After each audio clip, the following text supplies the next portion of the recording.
Yes, hello everybody, and welcome to B&B's Football Happy Hour. We are back. We are bearded. You know we are beautiful. I'm Bobby, as always, joined with my man Brian.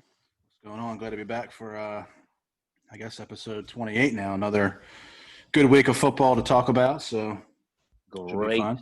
week of football. Great.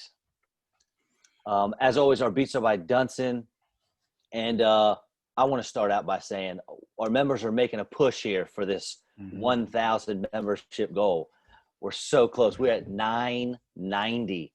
We're 10 away, I believe. So please, folks, invite some friends. Let's do this. Let's hit that 1,000 member mark this week. It's got to happen.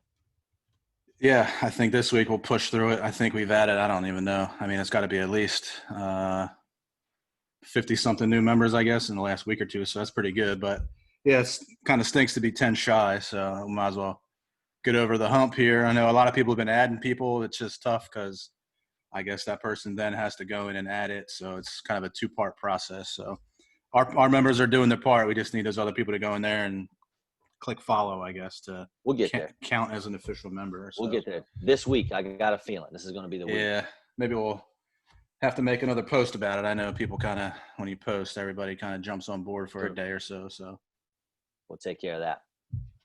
So, Brian, before we get started here, I want to play a little game I'm going to call Guess Who. You remember Guess Who whenever we were kids?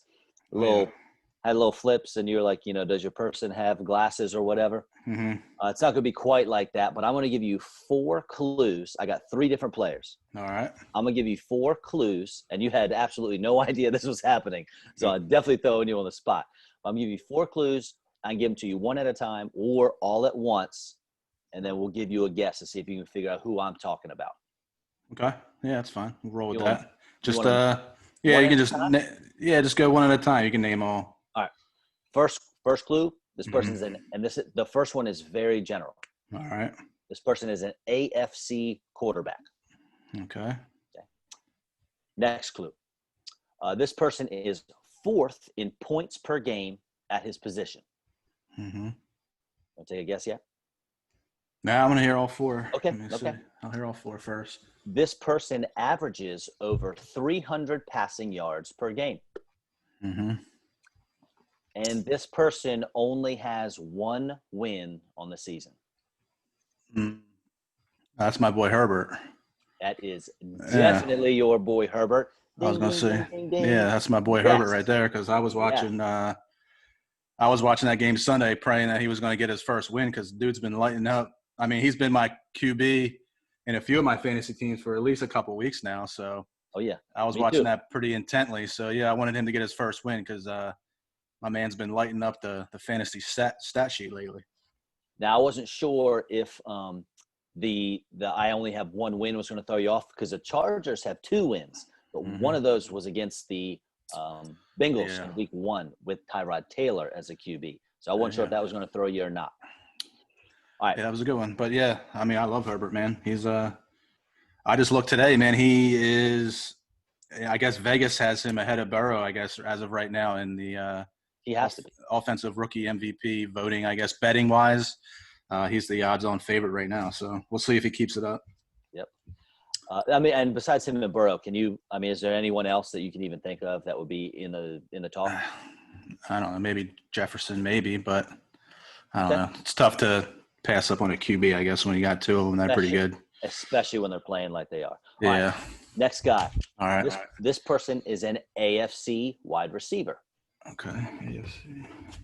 This person has scored over 50 points in the last 3 games combined. This person led their team in targets and receiving yards this past week with over 100 yards received. And you hate this player. Oh, man, I hate this player. He has over 50 points. Last 3 weeks combined. Last 3 weeks. I don't know who do I like in the AFC. That AFC would be wide receiver. I don't know. I was going to say Keenan Allen, but I don't really mind him. It would be your boy Nelson Aguilar. Yeah, that's right. Nelson Aguilar. He is the new number 1 receiver for the Las Vegas Raiders. And I hate to say it, because Yeah. I'm not big on this guy either, but he's coming into his own, man. Maybe he just needed a change of scenery. He needed to get out there in Las Vegas and out in the desert. I don't know, but he's making it happen at least the last 3 weeks in a row.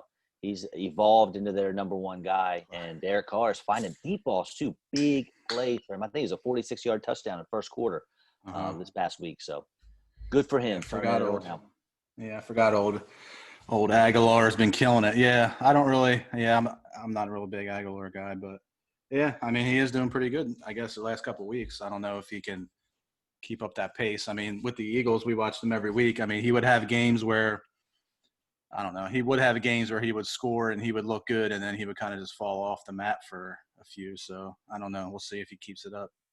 But I mean, hey, yeah, I'm rooting for him, I guess. Might as well do good somewhere. Yeah, he's in the AFC now, so there's no worries now. Our last Guess Who player. This person is, and I did not do this on purpose, but they are also an AFC running back.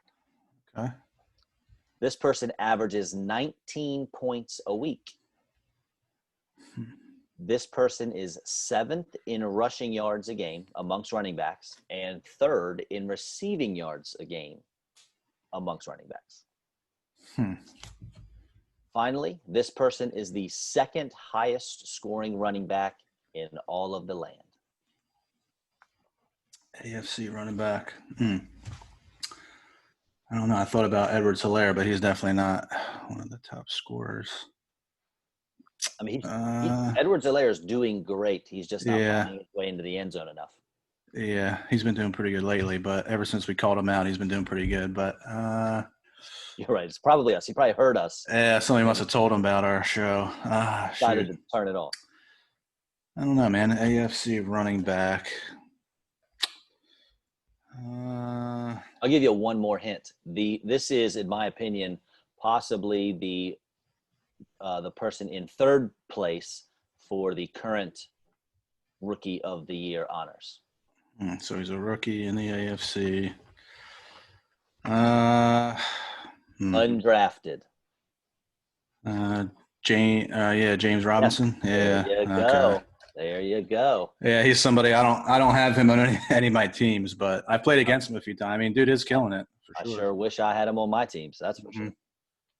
He's a monster. Yeah, man. Shoot, I think I played against him this week, actually. I think I played Tom in our league, and he scored luckily all my guys kind of scored touchdowns, but I think he had James Robinson, and he had 39 or something like that maybe this week.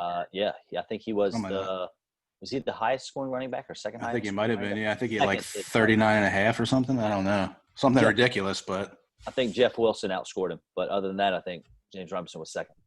Yeah, they're just man. Yeah, the Jags are just a tough team to follow. But yeah, he is one of the only bright spots, I guess, on that team.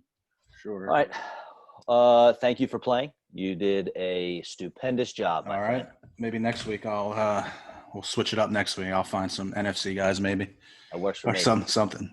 Now, I know going into this week, you and I both had spoken on the show that these matchups did not look great, and I was not excited for it. However, the way the games played out was awesome. This was one of the most entertaining weekends of football that I can ever remember watching. I mean, we had 6 games that were decided by 3 points or less. 1 game went to overtime, and it should have been 2 games going to overtime. And on top of the awesome finishes, which we'll talk to, I think when we get to each game and break it down, I think we'll talk about the great finishes we had. Here's a weird stat for you that I just came across by myself doing research for this show. There were 5 quarterbacks that led their team in rushing yards this week. Okay? Then we had Teddy Bridgewater finished 2 yards behind Mike Davis. We had Joe Burrow finish 3 yards behind Gio Bernard. We had Deshaun Watson finish 4 yards behind David Johnson. And we had Derek Carr finish 5 yards behind Jalen Richard. So those 4 more quarterbacks that were within 5 yards of leading their team in rushing as well. That would have been 9 quarterbacks lead their team in rushing in 1 week. I don't know what the NFL record is, but that's got to be it or darn close, because I've never heard – 5 quarterbacks leading their team in rushing yards is, pretty crazy. But having almost 5 yards more for each of those guys, and they're at least tied with leading their team in rushing yards per week. That's insane. Yeah, it's pretty wild. I know. I mean, obviously, who was it? Kyler, he led, right? And then it was Herbert, I think. Well, Kyler and Russ in the same game. Kyler, Russ, Herbert, Daniel Jones, right? Because he had that 80-yard run. That's right. I don't know who else. Off the top of my head, I can't remember it either, but I'm sure it'll come to me as we go running through this. Yeah, we'll have to look through each game. But, yeah, that's pretty wild. All right, first one was Thursday, Giants and the Eagles. It really just made me hate the Eagles even more than I already do. Sterling Shepard is back for the Giants, so he went 6 for 59-1 in his first game action in a few weeks, coming back from an injury. He could be a flex start for your team if you need it. I think he's the most talented receiver for their team. Darius Slayton, he catches a bomb every now and then and scores some touchdowns for him. But as far as week in and week out, you might have the safest floor and the most consistency with Shepard. Daniel Jones, as we just mentioned, led his team in rushing and had one of the most embarrassing plays of the year when he breaks like an 80-yard run and trips and falls on his face with nobody around him. Oh, yeah. Gosh, what epitome of the Giants season right there. Yeah, I think, obviously watching that game Thursday night, I mean, I guess that was a good play call, obviously. I mean, it worked. Obviously, nobody on the Eagles thought that was going to happen, and my man he was ready to fall down at like the 40-yard line, and I think he ended up going down by the 15 or 10. But I think they ended up scoring on that drive anyway. So, I mean, I guess it doesn't. No need to embarrass yourself before you do that. Now, Wentz was the same old Wentz. He kept holding on the ball too long. He kept making terrible throws, but then he would do incredible things like the game-winning touchdown pass to Boston Scott. I mean, he's so maddening to watch. Boston Scott, speaking of which, did fill in nicely for you if you're a Miles Sanders owner. He had 46 rushing yards. He also had 3 catches for 46 yards and, as we mentioned, the game-winning touchdown. Travis Fulgham, he is really doing it week in and week out. He deserves a full-time role on this team. I don't care if Deshaun Jackson ever comes back, who's a joke. I don't know what speaking of NFL records, I don't know what the record is for being hurt, coming into a game, and getting sent back to IR. From IR to playing to IR, I don't know what the record for at least amount of time is, but I think D-Jack's got it. What a bum. But Fulgham, even if Alshon comes back, it doesn't matter. He deserves a spot on this team. He has earned it, and he is one of the few Eagles that I actually enjoy watching. Yeah, I like Fulgham.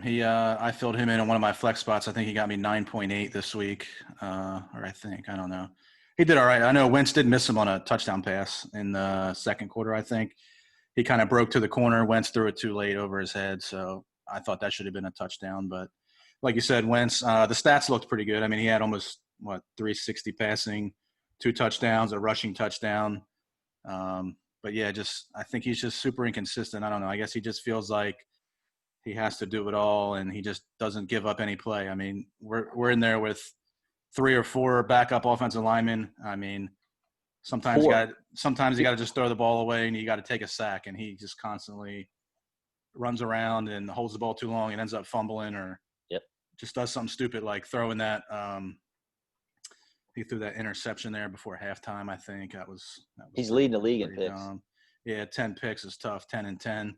I think he's only had 7. I think every year he's ever been a starter, he's only had 7 picks. So he's already 3 over that. So he might end up with 17 this year. I don't know. So we'll see. But all right, tough team. So, very tough.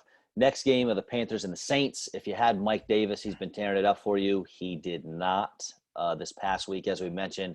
Teddy Bridgewater almost led the Panthers in rushing. The Panthers as a whole only rushed 14 times all game. Very pass-heavy game script for them. DJ Moore, speaking of pass-heavy, he's getting back on track. And with those odd stats we were discussing earlier, crazily enough, he has exactly 93 yards receiving in 3 straight games. I don't know how you do that. I don't think you could do it if you tried. He also has 3 touchdowns to go in the past 3 weeks. And Robbie Anderson keeps getting it done. He's getting the targets. He's getting the catches. And, I mean, hey, again, I said this last week. I'll say it again. Boy, the Jets are dumb.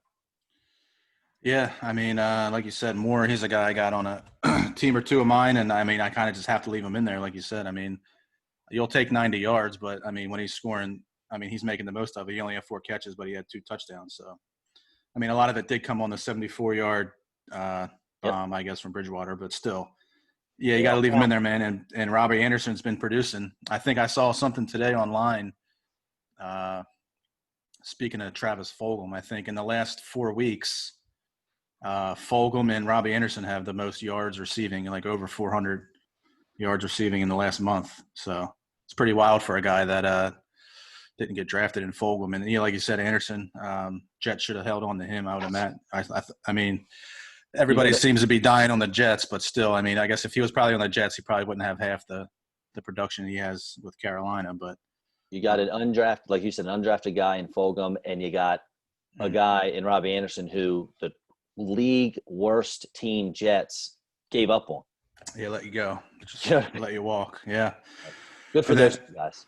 Yeah, man, you got to make it work. But I maybe like Aguilar, man. He just needed a little change of scenery, I guess. But I mean, when Adam Gase is your head coach, you could anything would be better than that. Yeah, and this game was pretty tough. I didn't watch too much of this one, but I mean, the Saints, they're just finding ways to win.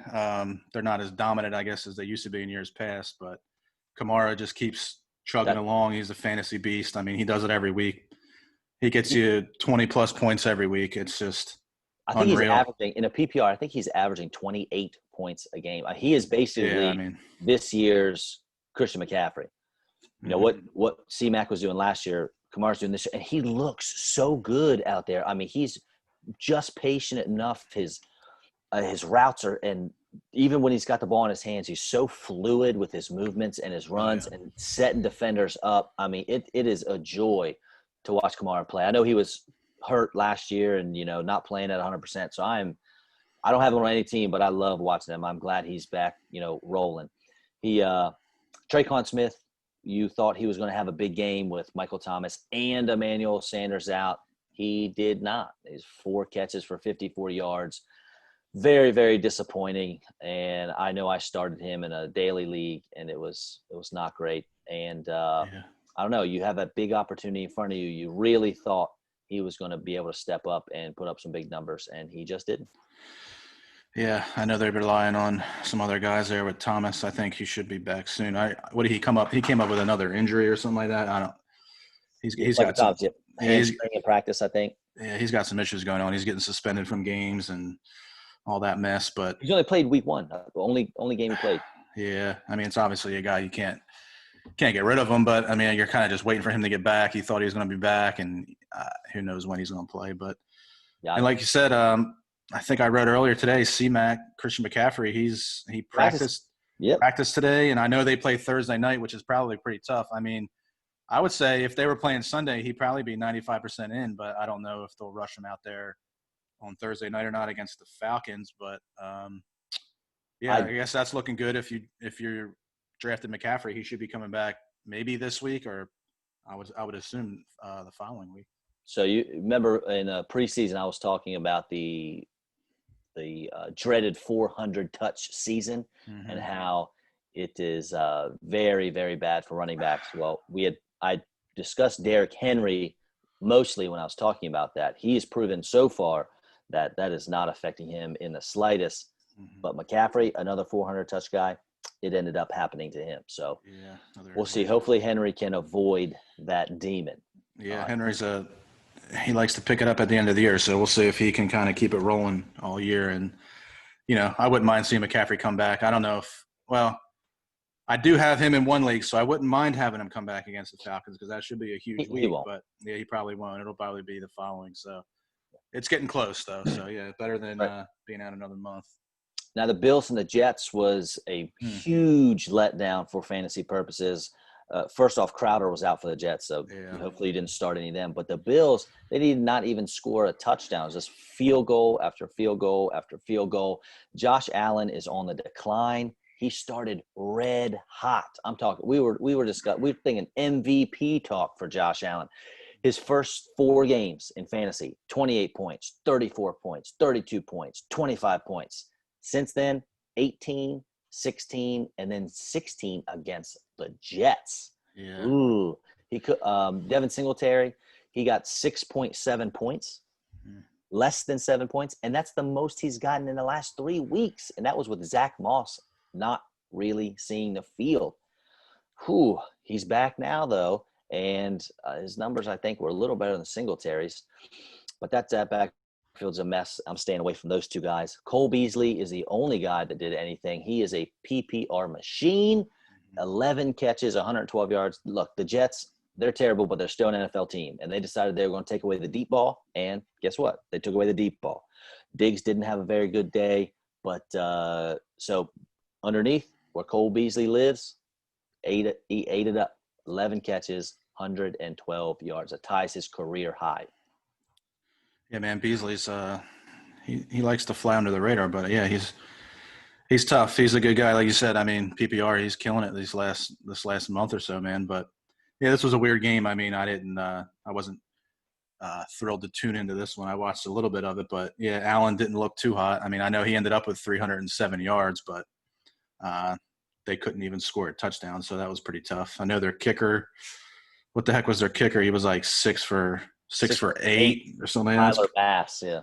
Yeah, the rookie kicker. So that's pretty tough. I mean, 8. I mean, I guess if he's your field goal kicker, that's good. I mean, damn, that's 20-plus points probably from your field goal kicker. But, yeah, not much going on with Allen the last couple of weeks. He's kind of letting some people down. Maybe they'll turn it around.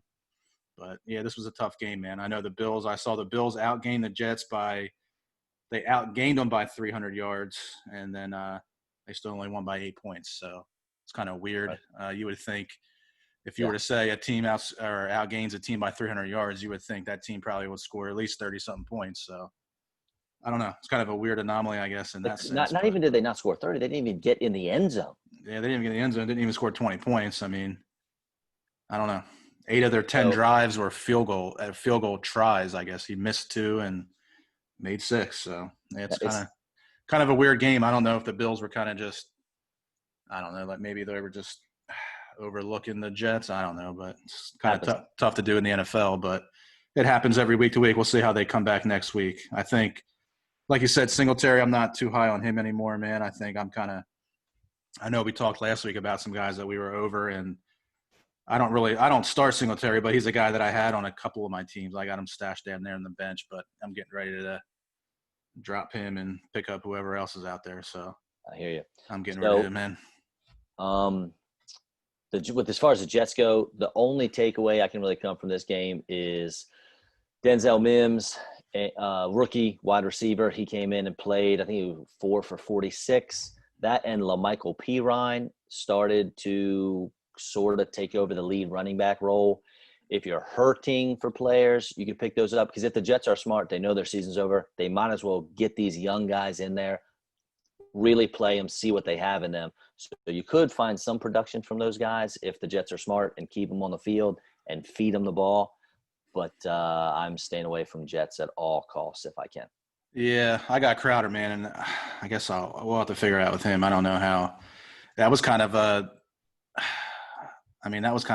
late scratch, I guess, from that game. I didn't really read too much about him being hurt through the week, and then all of a sudden, I think it was Saturday, he went to doubtful, and then I guess Sunday morning he was out. So we'll see about that. But he's about the only guy I would even think about playing, I guess, on the Jets. Yep. Now, the next game was so exciting. The Browns and the Bengals. Mm-hmm. I loved it. Going in this game, you did not expect the battle for Ohio to go like it did, but it was great. Baker Mayfield started 0 for 5 with an interception and then hit 21 passes in a row without any completion. I think he ended up with 5 total touchdowns. 6 of his passes and 110 yards went to Rashad Higgins, who stepped in. If you didn't know, OBJ, Odell Beckham Jr., tore his ACL. He is Dunsky for the season. Hope he can get better. And Jarvis Landry has been fighting some broken ribs for a while. So he's wincing out there on the field. Rashad Higgins, probably the pickup of the week as far as receivers go. If you need somebody to come step in. Harrison Bryant, rookie tight end. I think it's his first start, as Austin Hooper had an emergency appendectomy. Didn't see that coming, obviously. So Austin Hooper's out. Harrison Bryant gets the start because he's a better blocker than David Njoku. And he goes 4 for 56 and 2 Baker Mayfield touchdowns. Kareem Hunt continues to do well for them in Chubb's absence. So keep rolling with Hunt.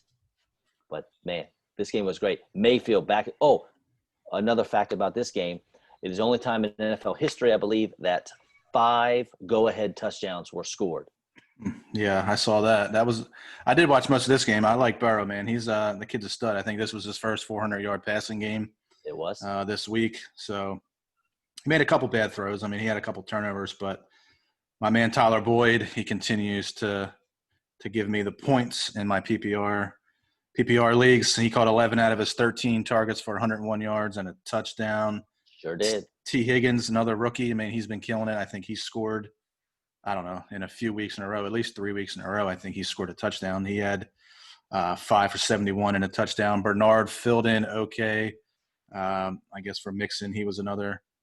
So, yeah, man, I had a tough week. I had Mixon and Crowder kind of hit me with the out, I guess, on Saturday and early Sunday. So I had to pick up Bernard, and I had to switch out. I picked up Christian Kirk somehow and put him in for Jamison Crowder, and that worked out. But, yeah, I mean, it was a good game back and forth. I mean, I definitely didn't see Baker trying to throw that touchdown there at the end. That kind of caught me off guard. I thought they were just going to play for the field goal there in overtime. He was feeling good. Yeah, he was feeling himself there because, man, I was like, all right, well, they're in field goal range, so, you know, we're definitely going overtime here. And then – awesome throw. Yeah, man, I go to the fridge, grab another beer, and this dude's chucking one into the end zone, and they're scoring touchdowns. So it was an exciting game. I mean, a game that you look at on paper that we saw last week. I mean, we didn't even talk about this one last week, but, yeah, man, another one of the close games of the week. And Burrow and Herbert, man, those guys continue to be, you know, the top two rookies, I guess, out of this class this year, man. These guys are studs. And don't forget about A.J. Green, who's having a resurgence. He went 7 for 82. He did, yeah. He did good. He had a good game last week. Man, I think he's playing himself into a nice trade, though, coming up. So maybe we'll see what they do with him. I don't know. They might keep him around. But tough, though. I mean, Burrow just threw 47 times, right? So if you're throwing that much, you need to have 3 guys to throw to. And the Bengals right now, they have 3 good receivers who are producing for Burrow. They're big targets, all of them. Boyd's big. Higgins is big. A.J. Green is big. Yeah. So you might you'll probably get something for A.J. Green out there on the trade market, but you might want to hold on to him so that Burrow can keep slinging that rock like he's been doing. Yeah, it's tough, man. I don't know. I mean, I thought A.J. Green was going to kind of bounce back like this in the beginning of the year. I don't know. Maybe it just took him 6 weeks or 5 weeks, but I don't know. It could be one of them things. They could just be kind of showcasing them and selling them high, but like you said, they might want to keep them around. We'll see. I don't know. It could be A.J. Green could be a Gronk thing where neither one of them played last year, right? So now they're starting to get back in game shape. They're both hitting it at the same time. The last 2 weeks, they've both been picking it up. So maybe that it could be something like that. Yeah, definitely good for the Bengals, though. We'll see what they do with them. Next game, the Cowboys and the Washington football team. Dude, the Cowboys are a bottom 5 team in the league. They are awful. It's so bad. Andy Dalton gets concussed. Ben DiNucci, the rookie quarterback from JMU, who I'm sure is a household name. Everyone's heard of Ben DiNucci, steps in. Do you know how many pass attempts he had? This week? Before the game or this week? During the game. I don't know, 5 probably. He had 3. Do you know how many sacks he took? Probably 3 or 4. 3. He took as many sacks as he had pass attempts. This poor guy, Ezekiel Elliott, stinks. He's not doing it, man. He has 5 fumbles on the season already. He's lost 4 of them, and he's had at least 2 passes go his way where he's tipped it to the other team. He's doing everything he can to help opposing defenses shut him down and beat his Cowboys. It makes no sense. It's not good in Dallas. It is. They had Dallas had a total as a team 11 receptions. There were at least 4 guys in the league on Sunday that did that individually, had 11 catches, and the entire Cowboys team had 11. Not good. Not good. And I know one guy who didn't have a catch was CeeDee Lamb. So he was on one of my teams in the flex. Got me those Dallas receivers. I'm worried about him. I'm a Zeke owner as well in one of my leagues. I'm definitely worried about him. I know they have 4 like our Eagles, I know they have 4 offensive linemen out right now, so it's definitely not good for Zeke. Man, just as a team, they're just not good. That defense is atrocious. They just traded Everson Griffin today. We posted that on our Facebook page for like a conditional 6th-round pick. That's just giving him away. They got guys on the team calling out Mike McCarthy, saying he doesn't coach and they're just not prepared and this and that. That's never good. They just look like a team out there, man, with a bunch of individual players that are just not a team. They're just out there to do, to earn their paychecks and to try to do what they can do and not get hurt, basically, is what it looks like. Not to bring up someone you hate, but we said in the preseason that we would prefer Everson Griffin on our team over Jadeveon Clowney. We both said that. Oh, yeah. And, now Detroit got him for basically next to nothing. Now, Washington, so if you're playing fantasy and you have a quarterback or receivers on a team, you gotta be careful starting against Washington. They have a sneaky good pass defense. They're shutting teams down. And it's that pass rush. And we talked so many times about that front 7 for Washington. So many, I think, was it 5, 6 first-round picks in that front 7. Mm-hmm. I mean, they're so nasty along that D-line. Chase Young's doing well, so be careful. And for them, Antonio Gibson finally had a nice breakout game. They gave him 20 carries for 128 yards, I think it was, and a touchdown. But it was also a very run-heavy script for them because they were able to run the ball, and they didn't really need to throw the ball too much. So, I mean, even Peyton Barber, I think, had 10 carries. So they do a lot of running there. Terry McLaurin is a legit NFL receiver. It doesn't matter who's throwing him the ball. He's shown that. He had that rapport with Dwayne Haskins. Kyle Allen's tossing the rock now. It's just fine. You are so confident putting McLaurin out there. Week 5 was the only single-digit performance I think he had when he was all going up against Jalen Ramsey and the Rams. So, man, he's good. I like him. And then Logan Thomas, guy who I had to start in a league or two to fill in as tight end, has done pretty well the last 2 weeks. 13-plus point performances. Now, it's tough now because the Washington football team is on a bye. So you got Logan Thomas. You're streaming tight ends, but it's like, man, he's gotten me 13 points 2 weeks in a row. I don't want to drop him to start somebody else. So now I'm going on my bench. Like, how do I have to drop him to stream somebody else? Can I drop somebody else on my bench so I can hold on to Thomas since he's doing so well? So that's a tough one I'm going through. But, hey, he's good. And if you can hold on to Thomas, you might want to because Kyle Allen's looking his way. He's basically the number 2 receiver for Washington. Yeah, he's a stud, man. I like that kid. He's the former Virginia Tech Hokie quarterback, right? That's right. Like old Greg Ward from the Eagles, the old Houston quarterback. So, yeah, man, that dude's he's a little bigger than Greg Ward. Yeah, he's Thomas, I think, is like 6'5", 250, 260. So, yeah, he's a big old boy, man. And Antonio Gibson, yeah, he killed it in the run game. It was just kind of weird. I mean, he didn't even have one pass his way or one target. I thought he would have had a couple little check down catches, but like you said, I guess they ran the ball a ton. Yep. This game, just a kind of a sloppy game. Zeke, man, he's 2 fumbles last week, 1 fumble early in the game this week. Yeah, I'm worried about old Zeke. I don't know what to do with him, man, on one of my teams. So it's tough with him. Find a Cowboys fan and trade high. Yeah. Yeah, you're probably right. And like you said, Andy Dalton, look, the hit by Bostic, that was pretty egregious. I mean, that was probably one of the worst late hits I've seen in a while.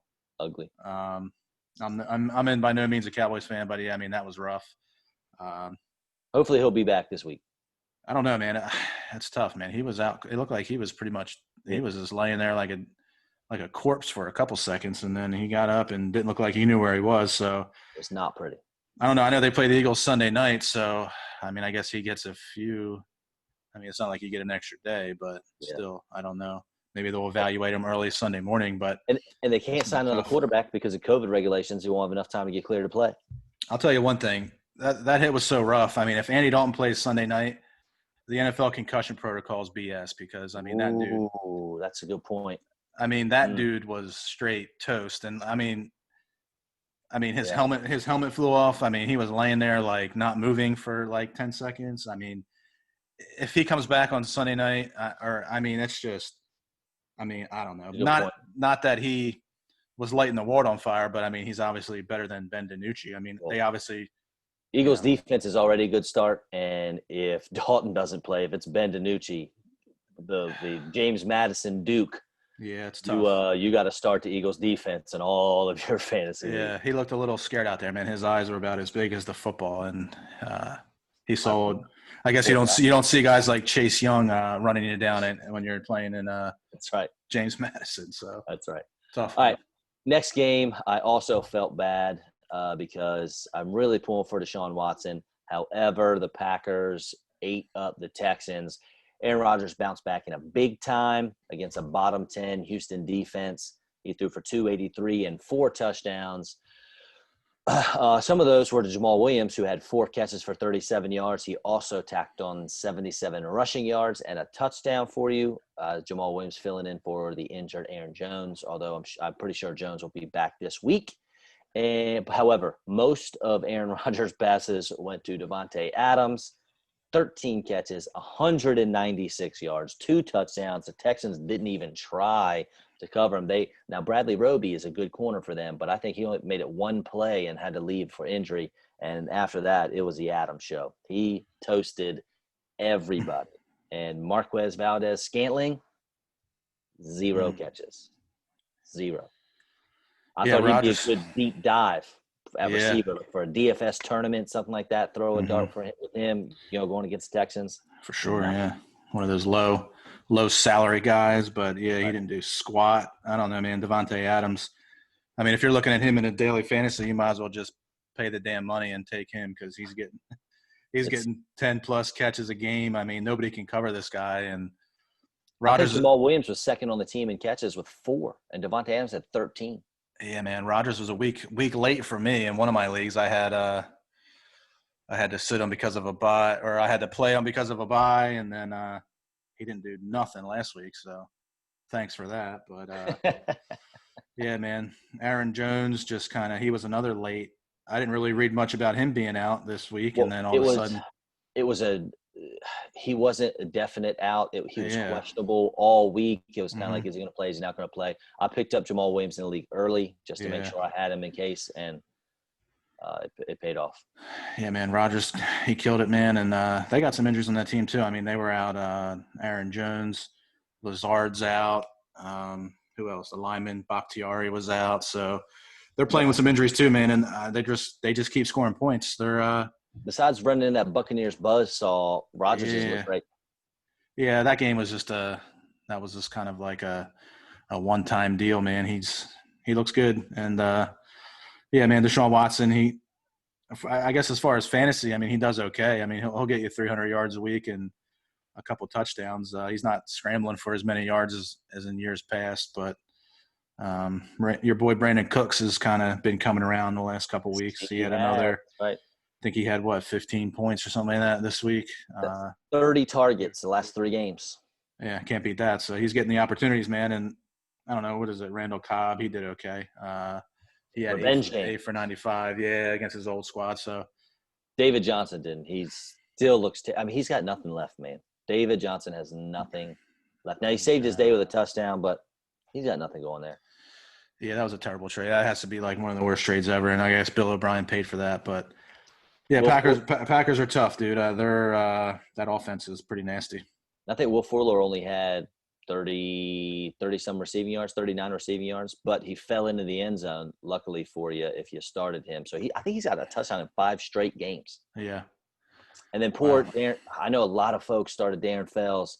Mm-hmm. I mean, he had Jordan Akins, the starting tight end, is out. So Fells goes in and 2 weeks ago gets 13 points, gets 20 points last week, and then got you a big – fat Marquez Valdez-Scantling goose egg. Yeah, Fells is a tough. I mean, he's one of those guys you're kind of hurting if you're putting him in there, but he did have a good week last week. Such is the tight end position in fantasy football. Yeah, I did pick up Logan Thomas in one league, so I mean, I got my points there. Like you said earlier, though, I mean, he's on a bye this week, and I don't really have much room there on my bench, so I don't know what I'm gonna do with that. And then I had old Hawkinson in one of my teams, so he did okay this week. Sure. And actually, you know what? Let's go right into that game because that game was pretty darn exciting too. What a game. So in case y'all didn't see it, please go back and watch. The Falcons are down 16-14, and they're driving down the field. They're on like their own 6-yard line, I think. I mean, we're talking a 19-yard field goal or something ridiculous, a chip shot. It's closer than the old extra points used to be. Yeah. And they hand the ball to Todd Gurley. He goes through the line, breaks a tackle. All he has to do is down the ball on the 1-yard line, and the game's basically over. They run the clock down. They kick the field goal. Game over. Falcons win. But in true Falcons fashion, the only team this could possibly happen to, except maybe the team that are playing the Lions, because the Lions lose in some pretty crazy ways as well. Gurley falls down across the goal line and scores a touchdown. Now, it was the second touchdown of the game, so fantasy owners, you're pretty pumped about that. Yeah, but like Gurley, when he falls down, he just lays on the ground because he knows he screwed up. And still, they score the touchdown. Now they're up 5-6. Now they're up 6, right? The Lions still have to receive the kickoff and take the ball the whole way down the field. They have to score a touchdown, right? So listen, Todd Gurley, I'm sure you're listening. It's not your fault. It's not really your fault, yeah, man. You did not lose the game. You didn't help win it, but you did not lose the game because here comes Matt Stafford.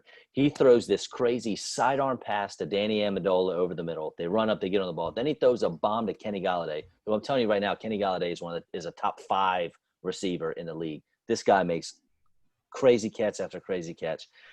They go down there, they spike the ball. There's 4 seconds left. Stafford eludes a sack, steps out of the pocket, slings it to the end zone. TJ Hawkinson, touchdown, go on, kick the extra point. Game over.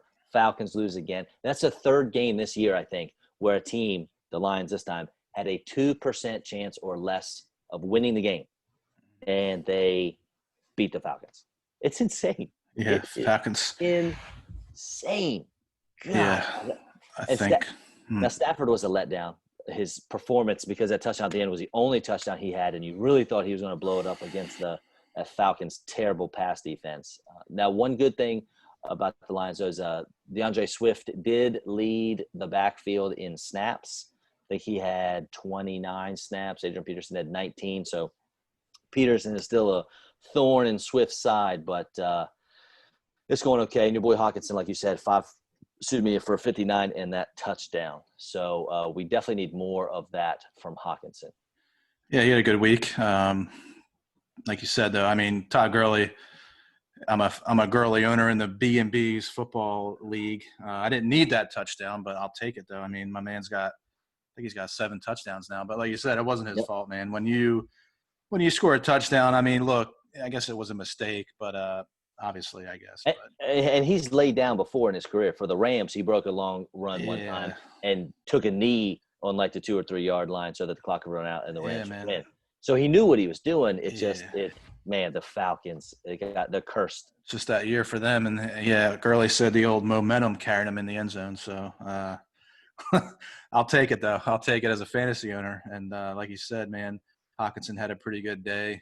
He's a guy that I started. So touchdown definitely capped off, a 16-point day, I guess, 5 for 59 touchdowns. So, it was a good week for him. And Swift, man, he should be getting – man, he only had 9 carries, but, he should be getting 12 to 15, I think, a week. I don't know. They needed to – it seems like they're getting there. I mean, maybe it's just happening slow, man. They need to put Peterson – I don't know, man. They just need to – I know.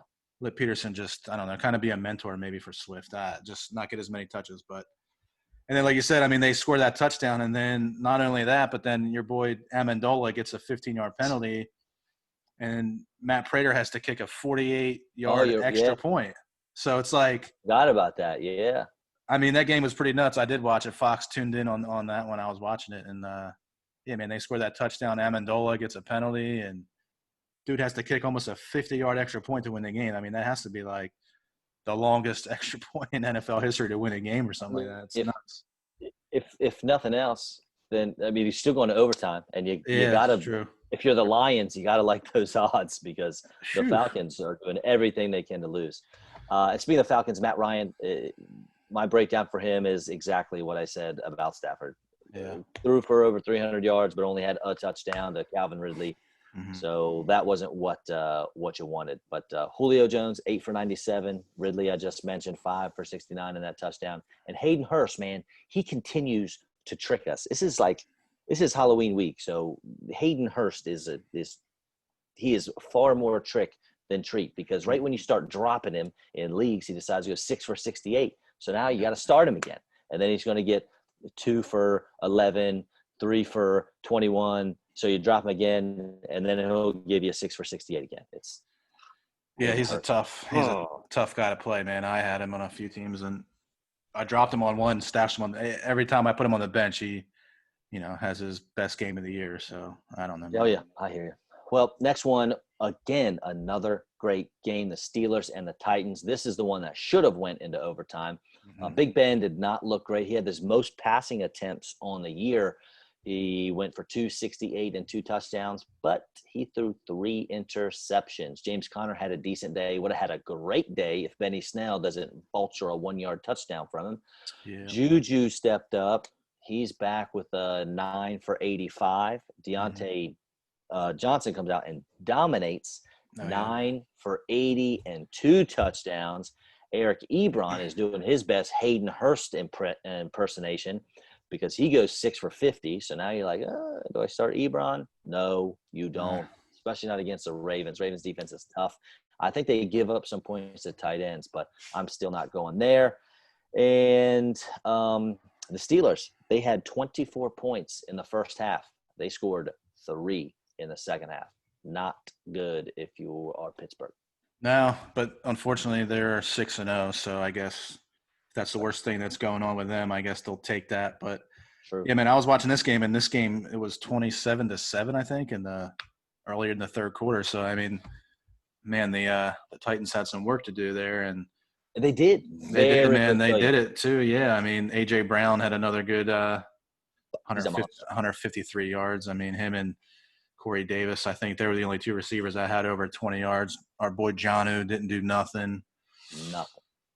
Man, Juju, yeah, like you said, I mean, he reminded everybody he still plays in the NFL this week. So he had his 9 for 85. And like you said, Deontay Johnson killed it this week, but he ended up getting hurt again. So, I mean, I don't know who – I think he hurt his I don't know what it was, like a hamstring or something like that. So I guess you'll have to keep an eye on that, because I know he got hurt in that Eagles game a couple weeks back. That's a shame, because he's a good player. Just having a hard time staying on the field, man. And like you said, Big Ben didn't look that great to me, but I don't know. It's hard to criticize a 6-0 team. I mean, the defense played good again. I mean, they looked good. They're an active group, man. They're aggressive. I mean, you got to give it up to Ryan Tannehill. That dude has come a long way from being a college wide receiver to being not a good quarterback for Miami.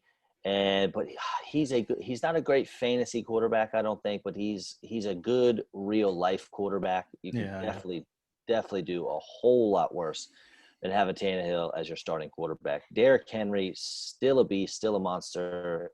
I mean, that guy is just scary. Now, the only negative thing I can say about Henry is he put on his best Cam Newton face a lot during this game if you watched it. I think he had 30 of his 75 yards and his touchdown all came in the fourth quarter, which, granted, that is Derrick Henry's game. He is better at the end of the game. He's better at the end of the season. The defense is worn down. But that being said, I mean, he was just straight sad a lot of these times, getting tackled in the backfield for losses, 1-yard gain, 2-yard gain, can't get anything going. I mean, he looked like Cam Newton when Cam Newton is whimpering on the sideline sometimes. He looked very down and upset. But, I mean, obviously, at the end of the day, you're happy with the production he put out, especially against, like you said, that very tough defense. But I don't like seeing players get down like that. I need more energy. Get angry. I'd rather see you ticked off than just moping around because you can't gain a yard.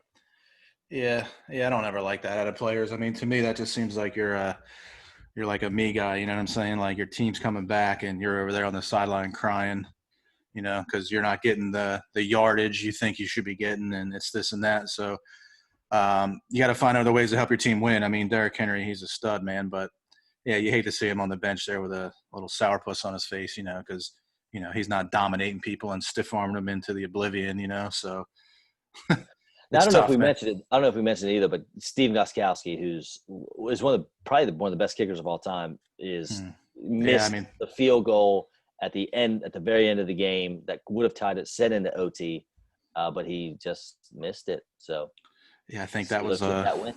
what was that, like a 48 or 45? It wasn't even that far. It was pretty average. Your average NFL field goal right there, man. And he pushed that thing to the right. So I would have liked to see that one go into overtime, but Agreed. You want those points, man. You want those points. yeah, I think I actually did. I think I did pick up Goskowski on my work league or something like that, but not that would have mattered because I played against Tyler Lockett, so I got crushed on that. But so I hear you. the 4 points wouldn't have mattered. We'll get so. to him. We'll Yeah. get to him. Next game was the Bucks and the Raiders. Dude, your boy Tom Brady looks great. I know you had mentioned on our website that he is second in the league in touchdown passes now, I think behind only my boy Russell Wilson. This is probably Brady's best game so far. I mean, he really looked good. 369 passing yards, 4 touchdowns. But we should have seen it coming. He's got 3 games with less than 15 fantasy points. He's got 4 games with more than 22 fantasy points. Las Vegas has a bottom 4 defense against QBs. Bingo. There it is. Now, this week coming up, he plays the Giants. Giants are like middle of the pack. I anticipate a middle of the pack performance from Brady. We shall see. Leonard Fournette is back from injury. He is, I guess, the lead guy now. 11 carries for 50 yards and 6 catches for 47. Yeah. Mike Evans, he is tricking us just like whoever else I talked about earlier with 2 catches. I think it was his 4th game with 2 catches or less now. Gosh. And then Gronkowski, we talked about him when I mentioned A.J. Green. He's back in game shape, and he's on a roll. He is looking good. And that defense for Tampa Bay, boy, they are legit. Yeah, man, that defense is good. Yeah, man, Brady had, 369, 4 touchdowns, so it's a good week. I don't know if he's going to catch Russ, man. I mean, Russ has 22-18, and Russ already had his bye week. And Russell Wilson, I don't think, has ever missed an NFL game. So the only way Brady's going to catch him is an injury, and that doesn't happen. So, well, I hope that's the case because I can't have you walk around here gloating that Tom Brady hit your bold prediction.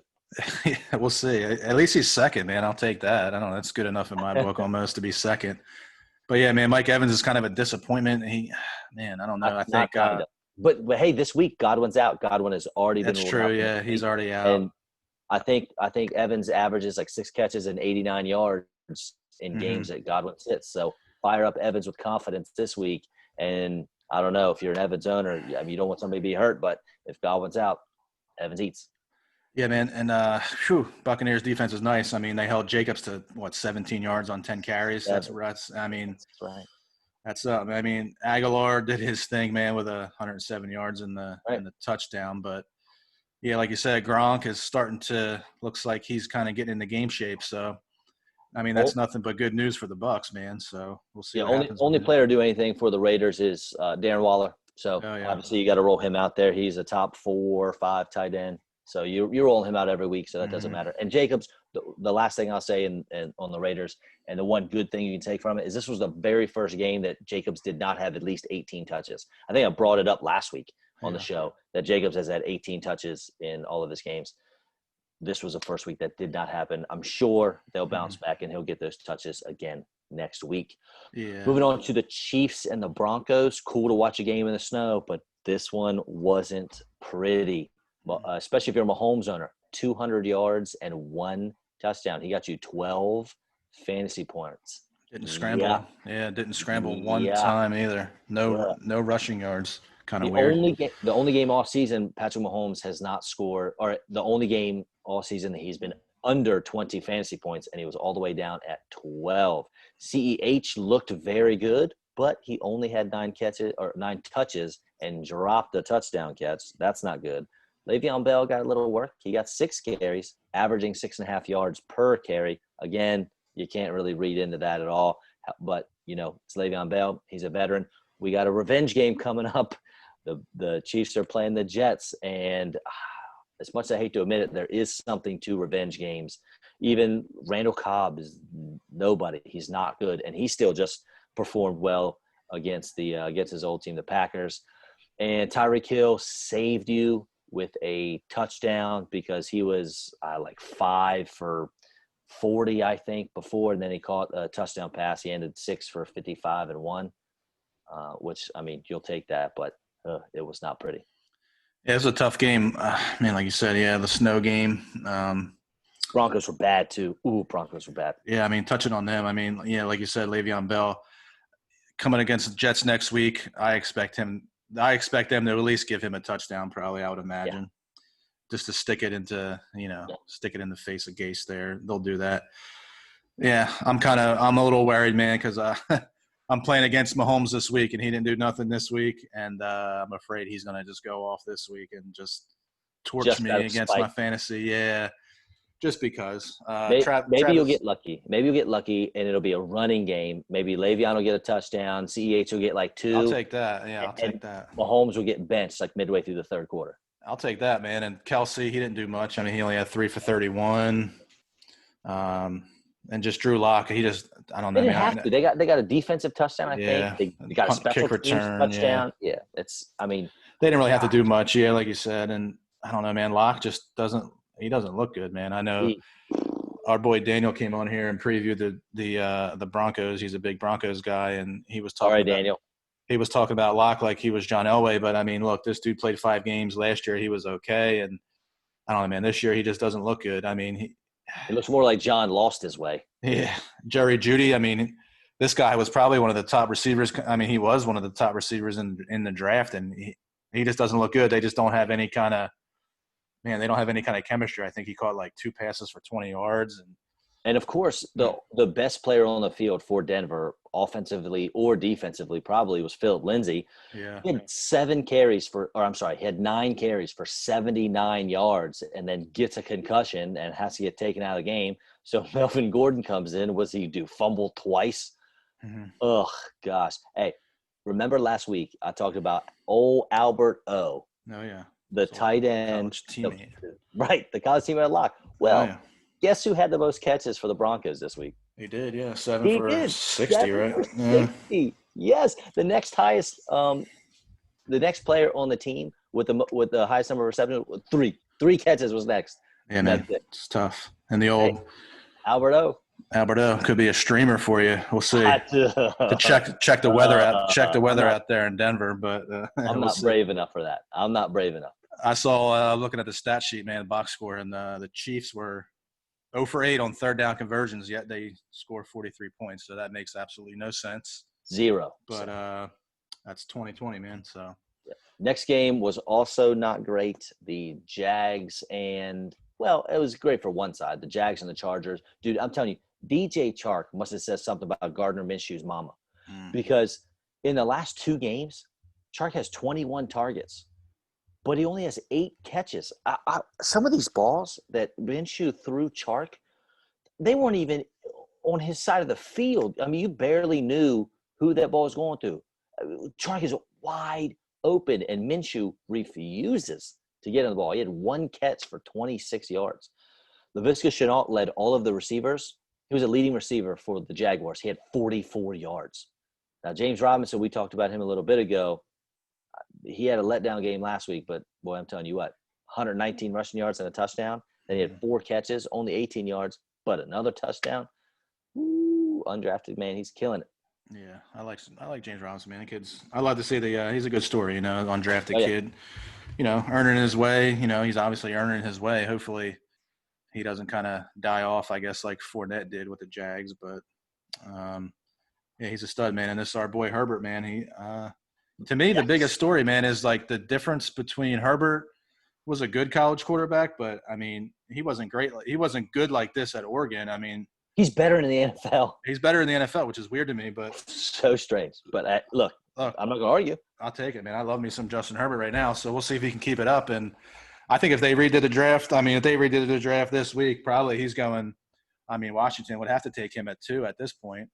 You thought I was nuts in March when I said that the Eagles should trade Wentz to the Chargers for that pick. I don't look too crazy No, now. I mean, I'll take that.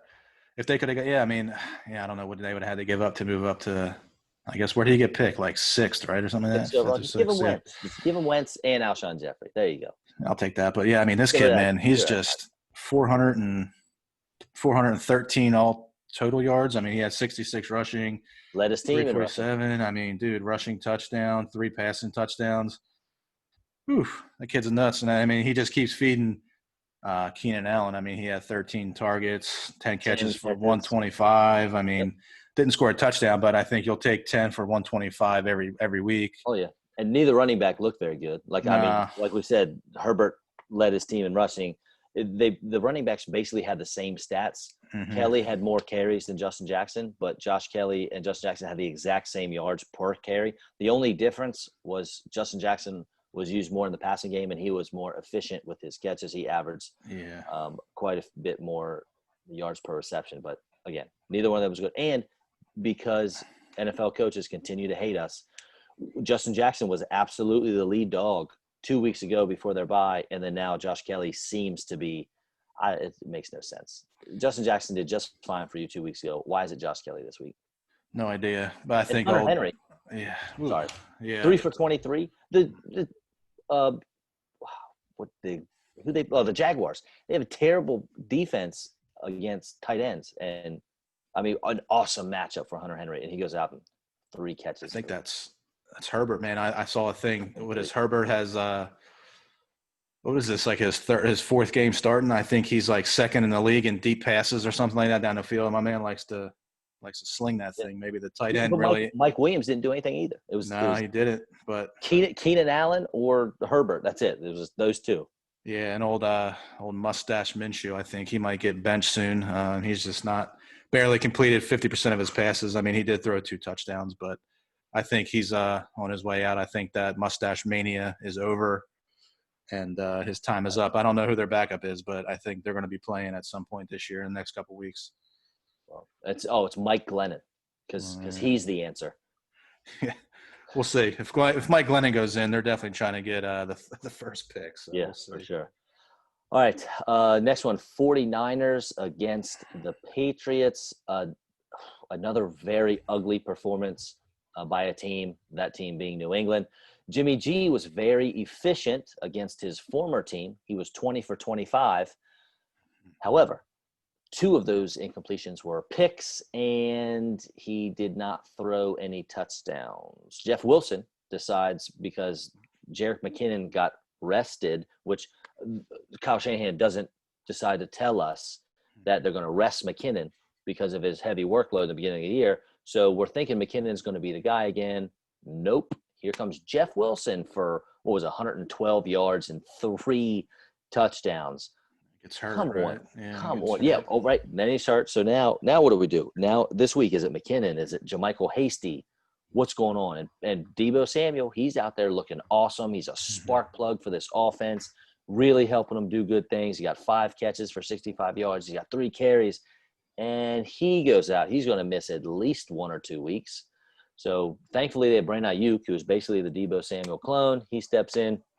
He'll probably be second on the team in targets and catches behind George Kittle.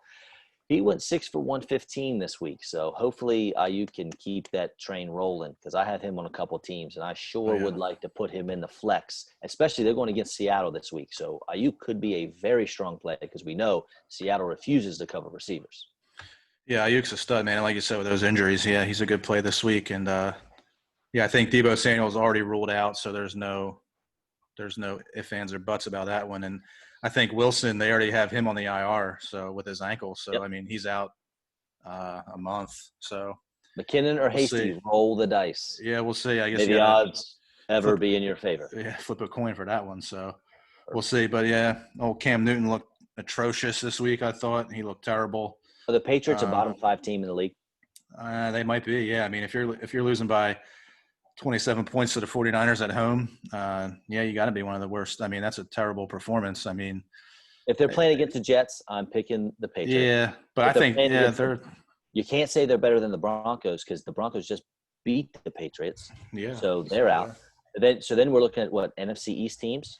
if they play the Redskins, I'm not positive I'm picking the Patriots to win that. I'd probably bet them to beat the Giants. I'm not betting them to beat the Eagles. No, maybe the Cowboys. Cowboys? Maybe, yeah. Okay, so 2 NFC East teams, maybe. Yeah. They're a bottom 5 team, bottom 6. Sure, yeah, for sure. Or at best. First time was it this? They're 2-4, so that's the first time since 2000, which was Billy B's first year. So that's kind of uncharted territory for them. And man, this was just a rough game for them. They sucked this game, to be honest. I mean, it's bad. Cam Newton, 98 yards passing on 9 completions with 3 interceptions. Yeah, and they didn't even have the ball. They didn't even have the ball for. I think they had like 21 minutes of possession time, and they didn't even get in the red zone last week. So I mean, it's just. Julian Edelman got 1 catch for 13 yards. He only has 7 catches in the last 3 games. What? Man, I feel bad for that guy. Yeah, we might start because Halloween is a Saturday, man. We should have been we should have give out our Casper awards for who's the old friendly ghost of the week, and he might have won. He could have won this week. I don't know. Maybe we'll have to do that next week. But yeah, Ayuk. I love some Ayuk. He's another rookie, another stud. I guess, man, we'll just see. 49ers are a weird team. I mean, the old Eagles go to San Fran and beat them, and then I don't know. They come out and beat the Patriots by 27. They win another game, I think, last week. So they're kind of a weird squad this year too. Yep. So we'll move on to our Sunday night game, the Seahawks and the Cardinals. And just when you think you've seen the best football games of the week, whether it be the Browns-Bengals or the Steelers-Titans or the Falcons-Lions, here come the Hawks and the Cardinals. Good grief. Man, it was an awesome game. Russell Wilson is playing better than I think any quarterback I've ever seen. He is making throws that are unreal, and not these dink and dunk throws. He is throwing bombs with pinpoint accuracy, putting it in only one spot where his receiver can get it, where the defender can't. He threw touchdown passes to Tyler Lockett, and Patrick Peterson is draped all over him. He could not have better coverage, and still they're completing it. Russell Wilson went 388 yards passing and 3 touchdowns, but he matched his season total with interceptions by also throwing 3 picks. However, he did lead his team in rushing yards with 84. Pick up Carlos Hyde if you can, because Carson's going to be out. But wait a minute, Carlos Hyde might also be out, so pick up DJ Dallas. He is literally the only running back on the Seahawks right now, I'm pretty sure. DJ Dallas, rookie. If Carson can't play and Hyde can't play, DJ Dallas is the guy. I've already picked him up in 1 league, so get out there and do it. And we mentioned earlier, Devontae Adams. If some leagues I'm in, they do weekly payouts if you start the highest scoring player. So if you're owning Devontae Adams, you're kicked back, relaxing, waiting to cash in that money. But hold on, here comes Tyler Lockett with 15 catches, 200 yards, and 3 touchdowns. DK Metcalf even had a nice long touchdown that was called back, so that hurt because I think he only had 2 for 23 or something like that. However, DK Metcalf made the play of the week, the play of the month maybe. Buda Baker picks off Russell Wilson on like 3-yard line. He has probably a 12-yard advantage on DK Metcalf, and he's got a straight line to the end zone. And DK Metcalf runs him down, tackles him on, I think, the 4. The Cardinals don't score. They don't even get a field goal because they go for it on 4th down and don't get in. And I'm pretty sure the Seahawks came back and scored on that possession. I mean, we're talking like a 14-point swing here on that play. Watching DK Metcalf run Buda Baker down was it was a joy. It was incredible.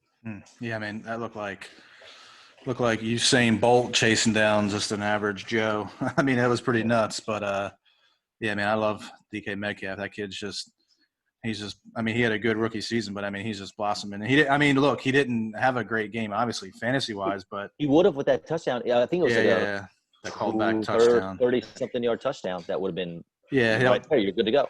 That would have salvaged, they got that, what was it, the block in the back or the holding on one of the other receivers there. Couple was unneeded.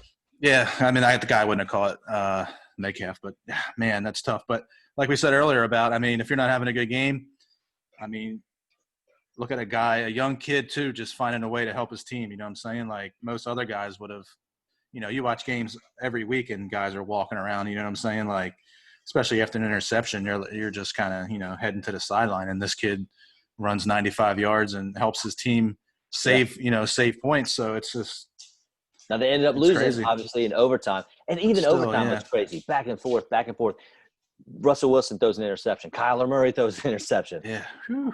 And if That's you didn't tough. know that spoiler alert, the Cardinals did come back and end up winning that game Oh, yeah. miraculously with a field goal.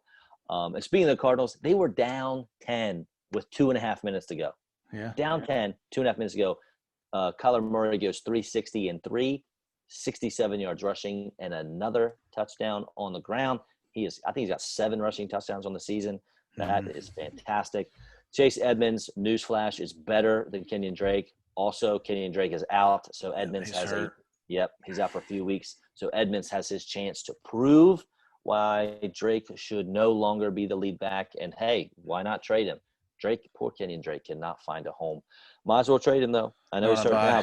Yeah, it's tough. Get it as soon as he gets back healthy. If it's before the trade deadline, ship him out if Edmonds is your guy. Your boy Christian Kirk had 2 more touchdowns on 5 grabs. He now has 50 yards or a touchdown in 5 straight games. Yeah, he's been picking it up a little bit. He was kind of non-existent for the first couple of weeks, and then that's what he does. So he disappears up, for a week at a time and then blows up and disappears again.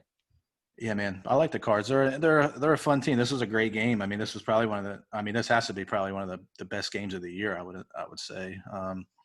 And man, I had so in my one league here, my big money league, I had Russ and DeAndre Hopkins, man, and I was getting beat pretty good. Didn't think I had a chance to win, and then man, they just keep coming back. DeAndre Hopkins, like you said, I mean, he has. What do you have? 10 for 103 and a touchdown. So I don't even talk about him anymore because he's always going to get you 8 to 10, 8 to 12 catches. So then Russ is killing it. He's got 360 and 3. So man, I'm sitting there in overtime. I needed overtime because I would have lost. I mean, I would have lost without overtime. So I'm losing by a couple points. I think I would have lost by like 1.5 points or a point in decimals of a point. And I come back, I'm up, I go up, and then he throws the pick, and then I'm losing again. And I'm like, oh, you got to be kidding me. He throws that interception to who got that pick? That was your boy from LSU, right? The rookie, Isaiah Simmons. Yeah, man. So he gets that pick. Oh, yeah, Clemson. Yeah, so he gets that pick. So then I'm losing again. And I'm like, all right, well, my only chance was old DeAndre Hopkins catching that little 8-yard out from my 1 point, whatever points. And I win by it was 103.56 to 103.14 or something like that. Something ridiculous, but you'll take it. I'll take it, man. I just, I needed the overtime. So, I was definitely up. That's like the Titans game, past midnight watching this one. Yeah. If they go in the OT and the Titans get the ball and Jonnu Smith has 2 catches on a drive, I win a week. Yep. I just little points here, little points there. All right, let's hurry up and talk about this last game. All right. The Bears and the Rams, and it shouldn't take long because this game was awful to watch. Monday Night Football. There's not much to say. I mean, especially about the Bears. In the words of the great philosopher Denny Green, they are who we thought they were. Yeah. And they are. The Bears were the worst 5-1 team in the history of 5-1 teams. They showed it. Allen Robinson, David Montgomery, and Jimmy Graham, they did what we thought they would. Nothing great, nothing exciting, but they got you some points. The Rams, see the Bears. Besides Malcolm Brown's touchdown, no one excited you. Goff was okay. Henderson was okay. Kupp went 6 for 43 and a 16-yard rush. You pumped about that? No. Robert Woods went 3 for 22 with 4 carries and for 23 yards. Does that excite you? No. And he fumbled. Yeah, he fumbles, and Eddie Jackson returns it for a touchdown. So you lose your 2 points on that. So, yeah, man, Foles just doesn't look good. I love some Nick Foles, but man, he's not, I guess, a starting quarterback. He's I don't know. He's just a guy you put in the playoffs, I guess, and you make a run. But yeah, I don't like talking about this game. The only bright spot to me is Allen Robinson, and then he gets hurt. So I think he had a concussion. So. Sucks for them. I don't know. And the Rams, I think they beat up. Yep. They beat up the 4 wins or 3 or 4 wins against the NFC East. Yeah, they're beating up on the NFC East, and I guess Does that make you feel better, Rams? I guess feel you good could about say. yourself? Yeah, I guess you could say this was a not really. I mean, it's not really a good win, but as far as a team with a good record, yeah. But I mean, the Bears kind of stink, so Yeah. whatever. And those receivers, man, are killing me. Robert Woods is absolutely killing me. I'm just gonna Yep. have to stash him on the bench. Not good. Phew, I don't know, but yeah, this game was tough, not pretty. I definitely put me to sleep last night because I didn't catch most of this game. I'll tell you that. I hear you. All right, man. That's it. Wraps it up. That's it. Another week. Hopefully, I guess we can. I mean, the only good game as far as next week that I see on the schedule is Ravens and that's the only a Steelers, and that's only a yeah. good real football game. It's not going to be good for fantasy purposes. Those defenses are too good. I don't think there's going to be a whole lot of points scored. No, probably not. That's just a good, you're only I could see that being a 17-14 game. But yeah. Man, and like you said, all these other games are kind of just they don't look like good matchups. But this week didn't look like good matchups either, and we ended up getting some great games. So we'll see. But hopefully we'll get lucky again. Yeah, nothing really excites me except that game and maybe the Eagles-Cowboys game just because I'm an Eagles fan and that's a big rivalry. But I'm not real excited about seeing Ben DiNucci play a whole football game. So we'll see. But see what happens, man. I'll tell you what, let's get our first off, listeners and members of our page and podcast, thank you so much. Thank you for your support. Make sure we hit up YouTube to subscribe and like on there. Mm-hmm. Yeah, let's get a big final push, get these last 10 members to put us over 1,000. Brian, big. Tell us where everyone can find us besides YouTube and Facebook, and then get us out of here. Yeah, man. First and foremost, just thank all the members. I mean, we've had some great, we get great discussion on the Facebook page. Everybody kind of goes back and forth about their opinions. It's great. Like you said, yeah, the videos are on YouTube, Facebook. I guess that's where the only way you can catch our videos. Beautiful mugs. Otherwise, you're going to catch us pretty much anywhere. Like we said in weeks past, it's kind of hard not to find us, man. You got an iPhone. We are on, Apple Podcasts. We're on Pandora. We're on Spotify. We're on any kind of podcast app. If you just type in free podcast in like the App Store, we're pretty much on every app that would come up. So yeah, it's kind of hard not to follow us. You can always go to Podbean, I guess, if you're at work and you have a computer and you want to shut your door or something like that in your office. You can listen to it that way. There's a little streaming player right there on Podbean. It's kind of like a website based. Other than that, awesome. It's been awesome. And yeah, man, we got to get these 10 people in before Sunday. So maybe we'll got faith. We got it. Make some post. Yeah, we'll have to post about it and maybe give. I don't know what we got to give away. We got some T-shirts left, I think, but they're all kind of small sizes. So we'll see. Maybe some female listeners out there can get a few of your friends, and we have some medium T-shirts that'll probably fit a nice female. So yeah, I don't know. Or if you're a nice female, nice female, there you go. Or if you're a young fit guy, maybe you're gonna fit into a medium. So we'll see. All right, buddy. But, good week, man. Good week. Hopefully, fantasy's getting tough. We got the bye weeks, injuries every week, man. We touched on a few of them. And got questions? Let us know. Hit us up on the site.